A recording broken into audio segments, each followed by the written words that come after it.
Hello, book fans! Welcome back to my channel. And before you start listening to all my talk, don't forget to like, share, and subscribe. And I have some news for you, book nerds.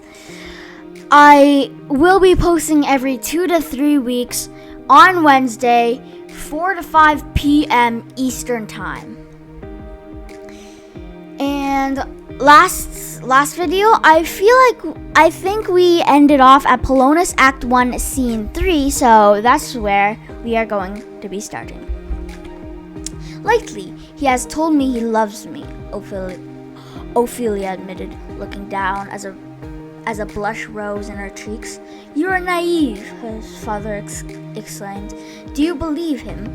Ophelia faltered. I do not know what to think." "Then I'll tell you. You're such a baby in matters. You've taken tender words for truth, but they aren't real." "But he vowed by heaven he loved me," Ophelia protested. "Yes, but such vows are just traps to catch an unsuspecting bird. Do not believe his vows. They are not serious. From now on, I will not have you spend time with or talk to Prince Hamlet." Ophelia looked crushed. "I will obey you, father," she said. That night on the battlements, 4 figures huddled, waiting, their breath making white clouds in the cold air. "What time is it?" Hamlet asked the others. "Nearly 12, Horatio said, then he gasped. "Look, there it comes." The ghost had appeared. It was the image of Hamlet's dead father with a grim, pale face and a grizzled beard. Slowly, it raised its hand and beckoned to Hamlet. The prince stepped forward. "No, my lord, don't go," said Marcellus. "What if it beckons you over to a cliff or draws you into madness?" Horatio warned, holding Hamlet back.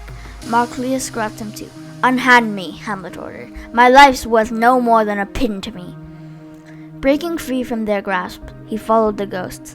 "What can it mean? Where will this end?" Horatio fretted. "Something is rotten in the state of Denmark," Marcellus said. "I think we should follow him," and so they did. A little way along the battlements, away from the others, Hamlet had stopped. "Speak, I'll go no further," he told the ghost. The ghost turned and in a solemn, hollow voice said, "Mark my words, I'm your father's spirit." And wow, the first scene, that scene was very short, so we are going to be moving in this video onto Hamlet Act 1, Scene 5. "I am your father's spirit. Hamlet, if you ever loved your dear father, revenge his foul and unnatural murder." "Heavens!" Hamlet cried. "It is said that when I was sleeping in my orchard, a serpent came and stung me. But know this, the serpent that stung away a father's life now wears his crown." "You mean my uncle?" "Your uncle poured poison in my ear while I slept, and it curdled my blood. Avenge me, but do not harm your mother. Leave her for heaven to deal with, and the thorns of coincidence will prink and sting her.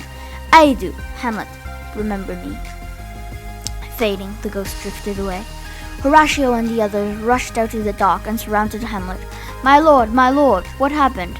Hamlet looked strangely giddy, and his 2 eyes glittering stars in his pale face. "I can't tell you. Only, grant me one request.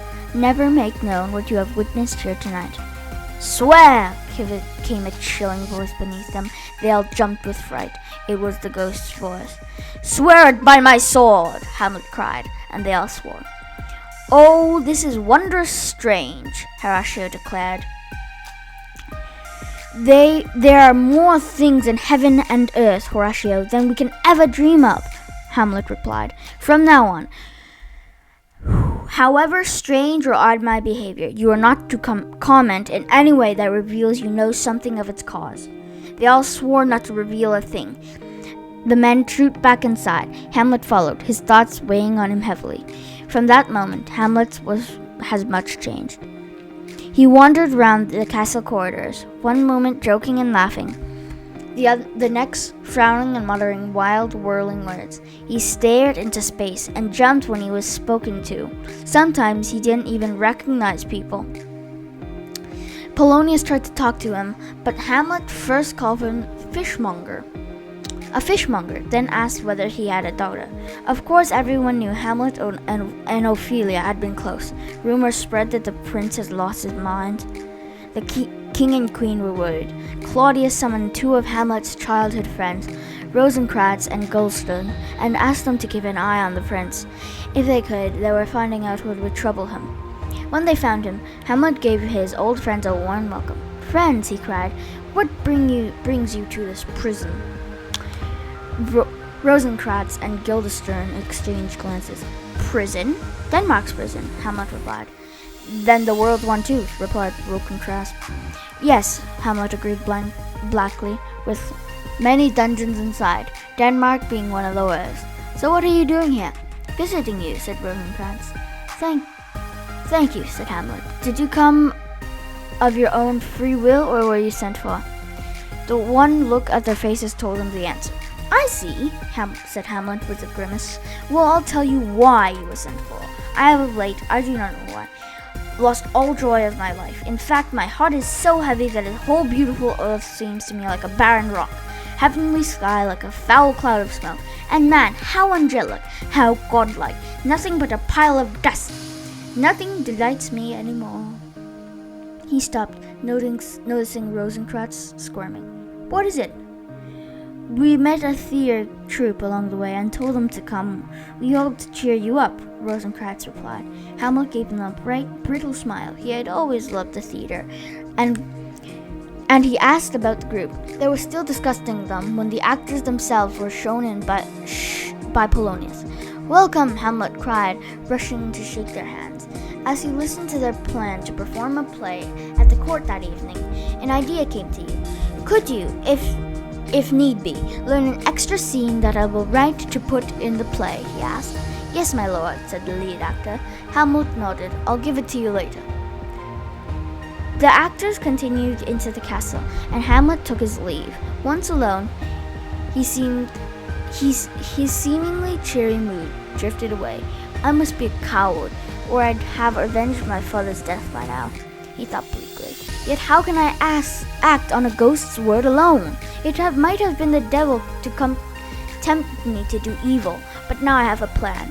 I'll have all these players to do a scene that is like murder of my father, right in front of my uncle. I'll watch him closely. If he so much turns pale, I'll know what I have to do.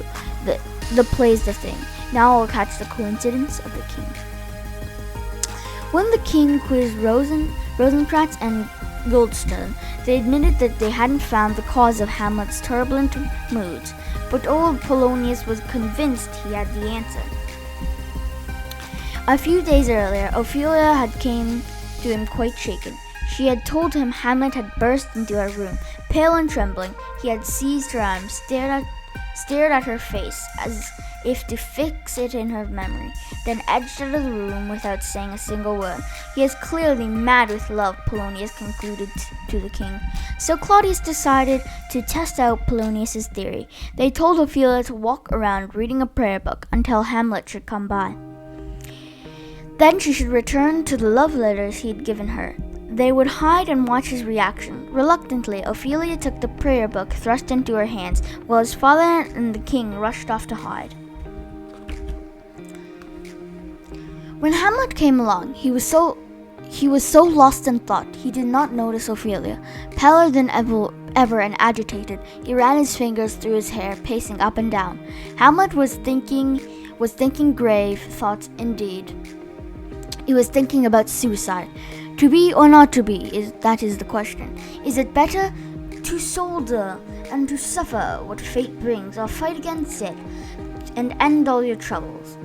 Oh, to die, to fall asleep, that's all it is. Perhaps to dream. There's the problem. For what kind of dreams come after this life? The fear of what comes after us, suffer the ills we have, rather than fly to those things we know of. He looked up and saw Ophelia looking anxiously back at him. "My lord," Ophelia said gently, "how are you?" "Very well, well, thank you," said Hamlet. She held out the sheaf of letters. "I have some keepsakes which I want to keep back. Please take them." Hamlet stared at the letters, his face a blank. "I never gave you anything," he said starkly. "My lord, you did." With such sweet words, Ophelia hesitated. She had believed the words he'd written, but now her father and her brother had told her that those words were meaningless, and so she held the letters out to Hamlet. They have lost their charm, there, my lord. Ha! Hamlet laughed bitterly. I did love you once. You made me believe so, Ophelia said, her voice trembling. You should not have believed me, Hamlet snapped, his attack hiding his hurt. I did not love you. Then I was mistaken, Ophelia said, her voice barely audible. Go live in a convent, Hamlet said, his voice rising, or else marry a fool. Wise men know what monsters you make of them. Farewell.